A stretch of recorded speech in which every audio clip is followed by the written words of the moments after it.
வணக்கம் நண்பர்களே, உங்கள் அனைவரையும் நமது சேனலிலே சந்திப்பதிலே மீண்டும் பெருமகிழ்ச்சி அடைகின்றேன். இன்று விலை மலிவான அனைத்து இடங்களிலும் கிடைக்கக்கூடிய ஒரு காய்கறியை பயன்படுத்தி எவ்வாறு கூட்டு செய்வது என்பதை பற்றி தான் கூற இருக்கின்றோம். நமது சேனலிலே நாம் அடிக்கடி கூறுகின்ற மருந்தில்லா வாழ்க்கை என்னும் முறைக்கு மிகவும் பயனுள்ள இந்த காயினை நீங்களும் பயன்படுத்தி கூட்டு செய்து ஆரோக்கியமாக வாழுங்கள். இத்தனை சிறப்புகள் மிக்க வாழைத்தண்டு கூட்டினை செய்வது மிகவும் எளிமையானதாகும். இதை செய்வதற்கு குறைவான பொருட்களே போதுமானதாகும். வாழைத்தண்டு கூட்டினை எவ்வாறு செய்வது என்பதை காண ஆவலாக இருப்பீர்கள். பாருங்கள், வீடியோவிற்குள் செல்லலாம்.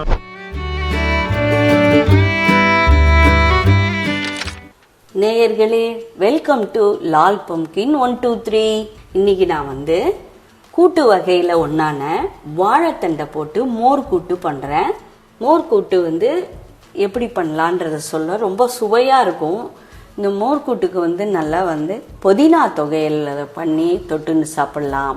அது மாதிரி வெரைட்டி ரைஸான எள்ளு சாதம் பண்ணி தொட்டு சாப்பிட்லாம். ரொம்ப நல்லது.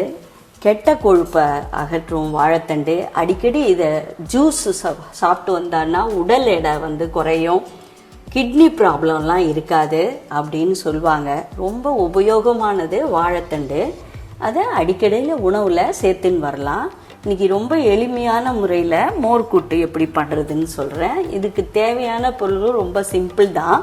வாழைத்தண்டை நல்லா நார் நீக்கி அழகாக அந்த நூலாக அந்த நாரெல்லாம் நீக்கி சின்னதாக கட் பண்ணி வச்சுருக்கேன். மோரில் போட்டுடணும். ஏன்னா கருக்காமல் இருக்கும். அதனால் மோரில் போட்டுக்கிறோம். இப்போ உங்களுக்கு நார் ஏதாவது இருக்குமோ அப்படின்னு டவுட்டாக இருந்ததுன்னா இந்த மாதிரி போர்க்கை வச்சுட்டு இப்படி நல்லா சுற்றிகிட்டே வந்தீங்கன்னா நார் ஏதாவது இருந்ததுன்னு வச்சுக்கோங்க, இதில் அப்படியே மாட்டிக்கும். இதை பாருங்கள், இதில் இருக்கும். இந்த நாரை நம்ம மெதுவாக அகற்றிட்டு இந்த பீஸை உள்ளே போடலாம். மோரில் நல்லா கருக்காமல் இருக்கும். அதுதான் ரொம்ப ஈஸி. பொறுமையாக உட்காந்து கட் பண்ணி வச்சுக்கலாம். பொடி பொடியாக கட் பண்ணிட்டு அதுக்கு நான் 3/4 கப்பு தேங்காய் போட்டிருக்கேன். ஒரு 3 தேங்காய் நல்லா போடலாம், ஒன்றும் தப்பு இல்லை. 3/4 கப்பு தேங்காய் துருவல் போட்டிருக்கேன். இதில் தயிர் வச்சுருக்கேன். 2 பச்சை மிளகா, காரத்துக்கு ஏற்ற மாதிரி பச்சை மிளகா. உங்களுக்கு கூடவோ குறைய வேணால் கூட்டிக்கலாம். இதோட 1 ஸ்பூன் ஜீரகம் போட்டிருக்கேன். இவ்வளோதான் நேயர்களே. முதல்ல வாழைத்தண்டை நல்லா குக்கரில் நல்லா வேக வச்சுக்கலாம். மிளகா, ஜீரகம், தேங்காய் துருவலை அரைச்சிண்டா போகிறோம். ரொம்ப சிம்பிளாக பண்ணுறது தான். எப்படி பண்றதுன்னு மெத்தடை பார்க்கலாம் வாங்க நேரில். மிளகாய், ஜீரகம், தேங்காய் துருவல பச்சையாவே அரைச்சிக்கலாமா? பச்சையாவே அரைச்சிக்கலாம். வறுத்துக்கெல்லாம் வேண்டாம், பச்சையாவே அரைக்கலாம். பச்சையா அரைச்சி அந்த வாழைத்தண்டு வெந்த உடனே இந்த விழுதுகளை சேர்த்து உப்பை போட்டு வேக வச்சு எடுக்க வேண்டியதுதான். அப்புறமா தயிரை கலந்து விடணும். அரைச்ச விழுதை இந்த தயிரில் போட்டு கரண்டியால் இது பண்ணாலே நல்லா ஈவனாக வந்துடும். அப்போ அதில் போட்டுக்கலாம். எப்படி மெத்தடுன்றது வீடியோவை பார்த்துட்டே வரும்போது தெரியும் உங்களுக்கு. வாங்க இப்போ வாழைத்தண்டு மோர் கூட்டு செய்ய போகலாம். வாழைத்தண்டை குக்கரில் இந்த மோர் ஜலத்தோடைய ஒரு 2-3 விசில் வச்சு வேக விடலாம். இதுக்கு மஞ்சப்பொடியெல்லாம் போட வேண்டாம். ஏன் மஞ்சப்பொடி வேணான்னா இந்த ஒயிட் கலரில் இருக்கணுன்றதுக்காக மஞ்சப்பொடி இல்லாமல் தான் வேக வைக்க போகிறேன். உப்பு எப்போ போட்டுக்கலாம்? உப்பு இப்போ வேண்டாம். வாழைத்தண்டு வெந்தப்புறம் உப்பு போட்டுக்கலாம். அப்போ தான் ஒன்று சேர்ந்த மாதிரி வரும். வாழைத்தண்டை குக்கரில் போட்டு மூடியை போட்டு மூடியாச்சு. வெயிட்டை போட்டாச்சு. ஒரு 3 to 4 விசில்ஸ் விட்டுடலாம். நம்ம பஞ்சு மாதிரி வெந்து போயிடும். வாழைத்தண்டு மோர் கூட்டுக்கு இப்போ அரைக்க போகிறேன். ஏற்கனவே நான் சொல்லி வச்ச 1 கப்பு தேங்காய், சீரகம், மிளகு. இது கோஸாக அரைச்சா போகிறோம். ரொம்ப வழுமுன்னு அரைக்க வேண்டாம். இது கோஸாக அரைச்சிட்டு தயிரில் நல்லா மிக்ஸ் பண்ணிக்கலாம். அரைச்சிட்டு காட்டுற நேயர்களே பாருங்கள். கோஸாக அரைச்ச தேங்காய் துருவல், பச்சை மிளகா, ஜீரகம் எல்லாத்தையும் ஒரு கிண்ணத்தில் போடுறேன். எடுத்து வச்சிருக்கிற தயிரை அதில் போட்டு கலக்கிறேன். எதனாலன்னா இந்த திரியாக இல்லாமல் இருக்கும், ஒன்று சேர்ந்த மாதிரி இருக்கும்ன்றனால இதை அப்படியே கலந்துக்கிறேன்.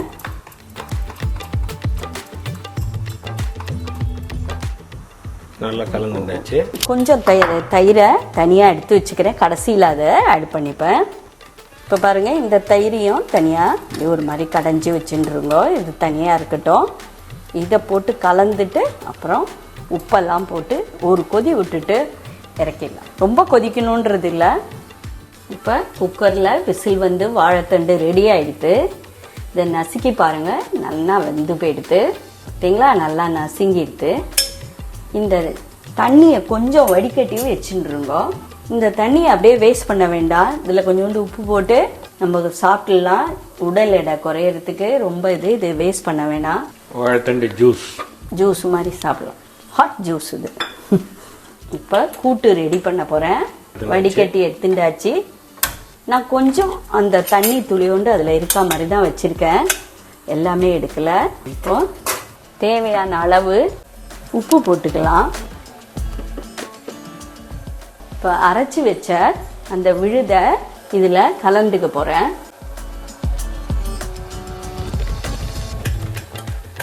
ரொம்ப தண்ணி இருந்தால் நீந்து போயிடும். ஒன்று ஞாபகம் வச்சுக்கோங்க, ஜாஸ்தி புளிப்பு இல்லாத தயிராக வச்சுக்கோங்க. மோர் குழம்புக்கு கொஞ்சம் புளிப்பாக தயிர் இருந்தால் பரவாயில்ல. உப்பும் தேவையான அளவு போட்டாச்சு. மோர் குழம்புக்கு ஒரு இளம் புளிப்பு இருந்தால் மோர் குழம்பு ரொம்ப டேஸ்ட்டாக இருக்கும். இந்த மோர் கூட்டுக்கு ரொம்ப புளிப்பு தயிர் வேணுன்றது இல்லை, அதனால் ரொம்ப புளிக்காத தயிராக பார்த்து வச்சுக்கோங்க. இந்த அரைத்த விழுதெல்லாம் அங்கங்கே இருக்கிறத கொஞ்சம் தண்ணி விட்டு இதில் கலந்து அதில் விட்டுறேன். அதுதான் ரெடி ஆகிடுச்சு. இப்போ மோர் கூட்டு இதுக்கு ரொம்ப கொதிக்கணுன்றது இல்லை, முடிஞ்சு போச்சு. இந்த மோர் கூட்டுலாம் பார்த்துட்டு இருக்கீங்களா? நீங்கள் இதை ஒரு லைக் கொடுங்கோ. இதை சாப்பிட்டு பார்த்து டேஸ்ட் எப்படி இருக்குன்றதை எனக்கு ஷேர் பண்ணுங்கள். இந்த ஃபைனலாக இப்போ என்ன பண்ணுறேன், போரும் கொதிச்சுடுத்து. சாப்பிடும்போது கொஞ்சோண்டு அந்த தயிர் போட்டு கலந்துக்கலாம். நம்ம எடுத்து வச்சிருந்த தயிரை அந்த டைமில் அந்த சமையல சாப்பிட்றதுக்கு முன்னாடி அதில் கலந்துக்கலாம். வழக்கம் போல ஏதாவது தாளிக்கிறதுக்கு முன்னாடி கொஞ்சமாக தாளிக்கலாம், கடுகு தாளிக்கலாம், ஒன்றும் இது இல்லை.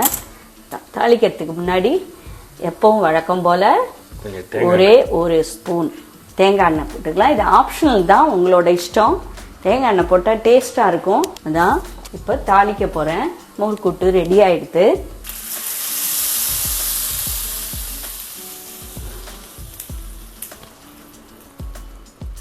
மோர் கூட்டுக்கு தாளிச்சாச்சு. பச்சை கருவேப்பிலையை கசக்கி போட்டுட்டேன். ரெடி ஆகிடுது. நான் சொன்ன மாதிரி தொகையலுக்கு பிசைஞ்சு சாப்பிடும்போது காம்பினேஷன் சைட் டிஷ் நல்லா இருக்கும். இது பீர்க்கங்காய் தொகையல், தேங்காய் தொகையல், வத்த குழம்பு சாதம், காரக்குழம்பு சாதம் எல்லாத்துக்கும் ரொம்ப நல்லா இருக்கும், ரொம்ப டேஸ்ட்டாக இருக்கும். இது மாதிரி இன்னும் நிறைய ஐட்டம்ஸ் எல்லாம் செஞ்சு உங்களுக்கு வீடியோஸ்லாம் அனுப்புகிறேன். தொடர்ந்து பார்த்து உங்கள் ஆதரவை எனக்கு தாங்க நேயர்களே. நன்றி, வணக்கம். உடம்புக்கும் ரொம்ப நல்லது, அதனால் இது எல்லோரும் பயன்படுத்துங்க. இந்த டிஷ்ஷு எப்படி இருந்தது அப்படின்னு செஞ்சு பார்த்துட்டு லால் பம்கின் மெத்தட் உங்களுக்கு பிடிச்சிருக்கா அந்த ரெசிபி அப்படின்னு கமெண்ட்டில் சொல்லுங்கள். நம்ம அந்த வாழைத்தண்டு ஜூஸ் எடுத்து வச்சுருந்தோம் இல்லையா, வாழைத்தண்டை வேக வச்ச போது வடிகட்டின அந்த ஜூஸை எடுத்து வச்சுருந்தோம். அந்த ஜூஸை இன்னும் மேம்படுத்தி நம்ம அதை குடிக்கலாம். வாழைத்தண்டு ஜூஸு இப்போது கடைகள்லேயே விற்கிறாங்க. இது ஒரு பை ப்ராடக்ட் நமக்கு. இந்த வாழைத்தண்டு கூட்டு செய்யும்போது வாழைத்தண்டு ஜூஸ் ஒரு பை ப்ராடக்ட்டு. இதை எடுத்து வச்சுருந்த வாழைத்தண்டு ஜூஸோட கூடவே கொஞ்சம் இஞ்சி, உப்பு, கொத்தமல்லி, கருவேப்பிலை எல்லாம் சேர்த்து நம்ம குடித்தா அதுவும் நம்ம ஹெல்த்துக்கு ரொம்ப நல்லாயிருக்கும். அதனால் இந்த வாழைத்தண்டு கூட்டு செய்யும்போது இந்த மாதிரி ஜூஸையும் நம்ம ப்ரிப்பேர் பண்ணி குடிக்கலாம். நண்பர்களே, நாங்கள் இப்போது சாப்பிட போகிறோம். நான் ஏற்கனவே சொன்ன மாதிரி அந்த எடுத்து வச்சுருந்த தயிரை இந்த செஞ்சு வச்ச வாழைத்தண்டு கூட்டோட இப்போ கலந்துக்கலாம். அப்போ புளிக்காமல் இருக்கும். இப்போ கலந்துட்டு இந்த வாழைத்தண்டு கூட்டை நாங்கள் சாப்பிட போகிறோம். நீங்களும் ப்ரிப்பேர் பண்ணி சாப்பிடுங்க நேயர்களே. இந்த வாழைத்தண்டு கூட்டு எப்படி இருந்தது அப்படின்னு உங்கள் கமெண்ட்டில் சொல்லுங்கள். சப்ஸ்கிரைப் பண்ணுங்கள், எல்லாருக்கும் ஷேர் பண்ணுங்கள். நன்றி, வணக்கம்.